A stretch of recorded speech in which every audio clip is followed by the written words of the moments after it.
Statement of changes in equity. All changes, whether increases or decreases to the owner's interest on the company during the period are reported here.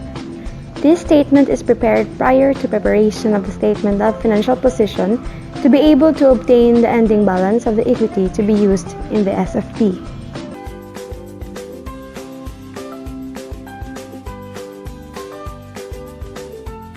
Importance of the statement of changes in equity allows reviewers of the financial statements to see the factors of change in owner's equity during the accounting period. Movements of shareholder reserves can be found on the balance sheet, but information detailing equity reserves is not recorded separately in the other financial statements.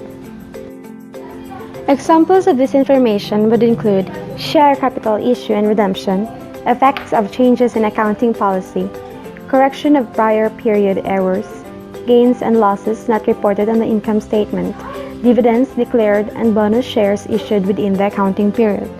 And also, through statement of changes in equity, users, especially owners of the business, can learn about the effects of business operations and related factors on the wealth of the owners vested in the business, and how much wealth was utilized during the period and flows of such wealth. There are three forms of business organization according to ownership: the single or sole proprietorship, the partnership, and then the corporation. Single or sole proprietorship, an entity whose assets, liabilities, income, and expenses are centered or owned by only one person. Partnership, an entity whose assets, liabilities, income, and expenses are centered or owned by two or more persons called partners.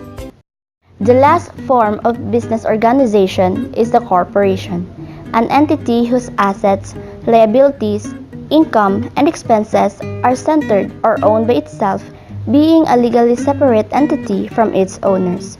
Owners are called shareholders or stockholders of the company.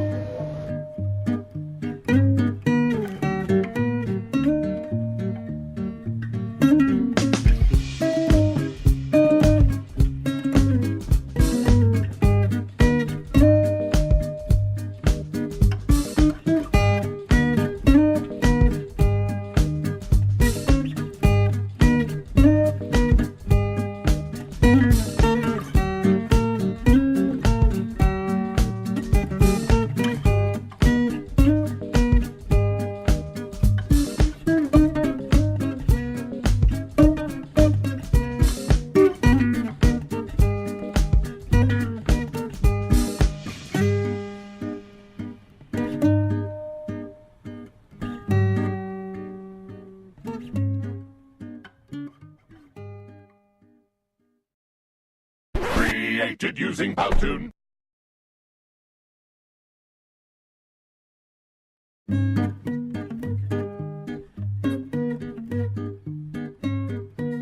Initial investment. Initial investment is the very first investment of the owner to the company. Additional investment. Additional investment is that it increases to owner's equity by adding investments by the owner. Withdrawals. Withdrawals is the decreases to owner's equity by withdrawing assets by the owner. We hope you learned something in this video.